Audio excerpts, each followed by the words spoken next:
वैसे मैं black money कमाती हूँ, कमा मैं ढंग से वाइट भी नहीं पा रही हूँ। मैं QR स्कैन करके फिंगर क्रॉस कर लेती हूँ कि आज पेमेंट होगा या बेइज्जती। मुझे कोई दुख नहीं है कि 2000 की नोट बैन हो गई, 100 रुपए नहीं थे मेरे पास। वैसे 2000 की नोट की चिप में मेरा कोई डेटा इकट्ठा नहीं हो पाया होगा, क्योंकि कभी थे ही नहीं मेरे पास। मेरी फाइनेंशियल कंडीशन ये है कि अगर मेरे घर में चोरी हो तो चोर कुछ कैश रख के चला जाएगा। मैं कैशलेस ट्रांजैक्शन कर करके कैशलेस हो चुकी हूँ। मैं वो पैसे खर्च कर दे रही हूँ जो मेरे पास है भी नहीं। बैंक वाले फोन करते रहते हैं, मैडम क्रेडिट कार्ड ले लो, क्रेडिट कार्ड ले लो। ले तो लूंगी भैया, मैं भरूंगी कहाँ से? लोग कहते हैं मेरे पास मनी मैनेजमेंट नहीं है। नहीं भैया, मेरे पास मनी नहीं है। ये सारे आप सेल की नोटिफिकेशन मुझे क्यों भेजते रहते हैं? इनकी सेल के चक्कर में किसी दिन मुझे किडनी सेल करना पड़ जाएगा। सेविंग्स के नाम पे सिर्फ कूपन कोड बचे हैं मेरे पास। मैं 26-27 तारीख को कपड़ों का ऑनलाइन ऑर्डर प्लेस कर देती हूँ और प्रे करती हूँ कि ऑर्डर से पहले सैलरी आ जाए। तुम लोगों को नेपोटिज्म से इतनी नफरत है, मैं तो इसी चक्कर में हूँ कि पिताजी की जमीन पड़ी है, बेच लूंगी।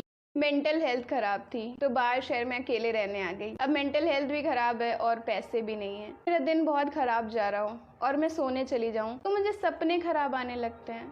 सपने तो मैं अच्छे देख सकती हूँ ना यार। घर पर मैं बारिश के मौसम में भी AC चलाकर रजाई ओढ़ के सोती थी। यहाँ 40 डिग्री गर्मी में भी लगता है कि जाके ताज़ी हवा ले लूँ। अब समझ आ रहा है कि अगर AC बंद कर दो तो कुछ देर कमरा ठंडा रहता है। AC का बिल देने में पसीने आ जाते हैं। सबको लगता है कि मैं बड़ी हो गई हूँ, अपना अच्छा बुरा समझती हूँ। या मैं 63 और 83 में डिफरेंस नहीं समझ पा रही हूँ। सोचा था बड़े होकर जो मन करेगा वो करेंगे, बड़े होकर कुछ करने का मन ही नहीं कर रहा है। मेरे मम्मी पापा मेरी उम्र में बच्चे पाल रहे थे, यहाँ खुद को पालना मुश्किल हो रहा है मेरे लिए। महीने की 4थी तारीख पर मैं उधार पे आ जाती हूँ। मैं उठ के दूसरे रूम में जाती हूँ और भूल जाती हूँ कि क्यों आई थी मैं इस रूम में। सब्जी भी खुद लाओ, खाना भी खुद पकाओ। एक दिन मैं लंच में वनीला आइसक्रीम खा के सो गई और शाम को उठ के ब्रश करने चली गई। घर पे मैं सुबह की रोटी शाम को नहीं खाती थी, पर अब अकेली रहती हूँ तो शाम को खा लेती हूँ परसों की रोटी। मैं खुद के लिए 1 घंटे कुकिंग करूं, इतना पसंद तो नहीं करती हूँ मैं खुद को। सोचा था अकेले रहूंगी, पार्टियां करूंगी। 10 बजे खा पी के सो जाती हूँ। कल कुछ कलीग्स ने बोला कि चलो सेक्टर 29 चलें, क्लबिंग करते हैं। मैंने दूसरा ऑफिस ज्वाइन कर लिया, पर मैंने सोचा कि अब कमाने लगी हूँ तो घर वालों से पैसों के लिए पूछ लूँ। पूछा मैंने,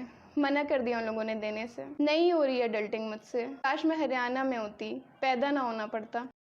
मुझे लगता है मेरी किस्मत मेरे फेवर में नहीं अगेंस्ट में लिखी गई है। मैं जो सोचती हूँ उसका उल्टा हो जाता है। कल मैंने सोचा कि यार फाइनली मैं मैच्योर हो गई हूँ लाइफ में, मेरी लाइफ काफी पीसफुल हो गई है। 4 लोगों से लड़ाई हो गई। उसके बाद मेरा दिन काफी खराब गया। फिर मैंने सोचा कि यार कुछ भी है बट मैं स्कूटी तो ढंग से चला लेती हूँ। अगले चौराहे पे गिर गई। मैं ग्रेटिट्यूड दिखाना चाहती हूँ। यूनिवर्स एटीट्यूड समझ लेता है। लोग कहते हैं मैं बहुत नेगेटिव हूँ, मैं नेगेटिव नहीं हूँ, मैं प्लानर हूँ। मैं वर्स्ट केस सिनेरियो प्लान करके चलती हूँ। मैंने आज तक जितने भी कपल्स को कांग्रेचुलेशन बोला है सबका ब्रेकअप ही हुआ है। कुछ भी कह लो पर स्टेबिलिटी तो है मेरी लाइफ में। जैसे कभी भी थोड़ा सा भी खुश होती हूँ तो लाइफ नए गम दे देती है कि नई बहन तो दुखी ही रहे। कुछ लोगों ने बोला कि ऐसे मत बोलो, किसी की भी किस्मत खराब नहीं होती है, सिर्फ दिन खराब होते हैं लोगों के। सही बात है, मेरे 365 दिन खराब होते हैं। मेरे बेस्ट फ्रेंड ने बोला कल कि यार सॉरी मैं तुझे कॉल नहीं कर पाया, तो मैंने बोल दिया कोई बात नहीं, आदत है मुझे, लोग ऐसे ही ट्रीट करते हैं मुझे खाने में जो चीज पसंद आ जाए वो बननी बंद हो जाती है। कुछ लोगों ने मुझे ये भी बोला कि बुरी चीजों से दूर रहा करो। अब खुद से दूर कैसे रह लूं? मुझे लगता नहीं है कि कुछ भी मुझे अब फिक्स कर पाएगा। हमारे घर में अगर कोई चीज टूट जाए